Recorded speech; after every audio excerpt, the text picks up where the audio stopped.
and one PC, just one. And I got one iMac, and I got one Mac Mini. These are all 2012 models, Richard, 2012. And I've got like one Apple Watch Sport. How am I supposed to film anything on an Apple Watch Sport? I need a gold version at least. And I'm impoverished, Richard. I can't get anything done. Wow. So let's go to the DIY episode where we're going to talk about keyframes. If you can afford to do this, could you roll the Wi-Fi, please? Oh, it's not whether I can afford it, it's whether you can afford it, Richard, because I'm gonna bill you. I'm gonna bill you. You just get ready for this. 100, 1,000, 1,000,000.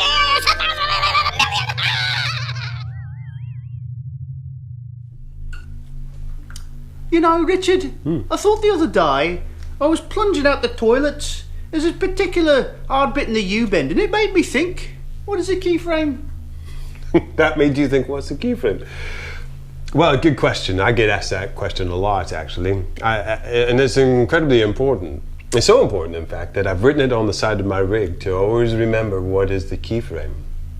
Well, you've seen bad photography, you've probably seen bad paintings, right? When you go into a museum and you see good photography and you see great paintings, that's the essence of a keyframe. A keyframe is a single image which tells the story of that moment, right?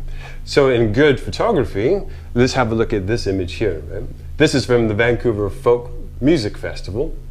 And it's a cafe, there's music going on in the background, there's people, and it's quite easy for you to imagine a scene happening there. You might even write a bit of your own narrative to an image like that. The next step, of course, is to more directly tell the story in a single frame.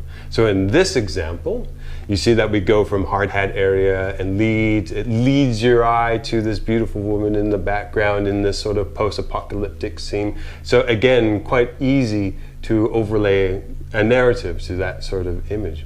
So the essence of a keyframe in filmmaking then is the idea or the principle that at any moment, more or less, you should be able to stop your film, pull a single frame, and say, this has a bit of story. This is telling me a bit of narrative. So, how does that relate to a U-bend? It doesn't. But if you meant film, well, here's a clip from A Place Apart that illustrates that. It shows quite clearly going into and out of a single static keyframe. But that's a still frame. How do you deal with the moving camera? Glad you asked that. From the film Flower of Battle, there is a pivotal moment at the end of the film that shows you exactly how to move and transition up and tell two different stories in a single frame, in a moving shot. And that's a keyframe. So if you don't mind, go clean those U-bends, eh? Oh, right, yeah. Right.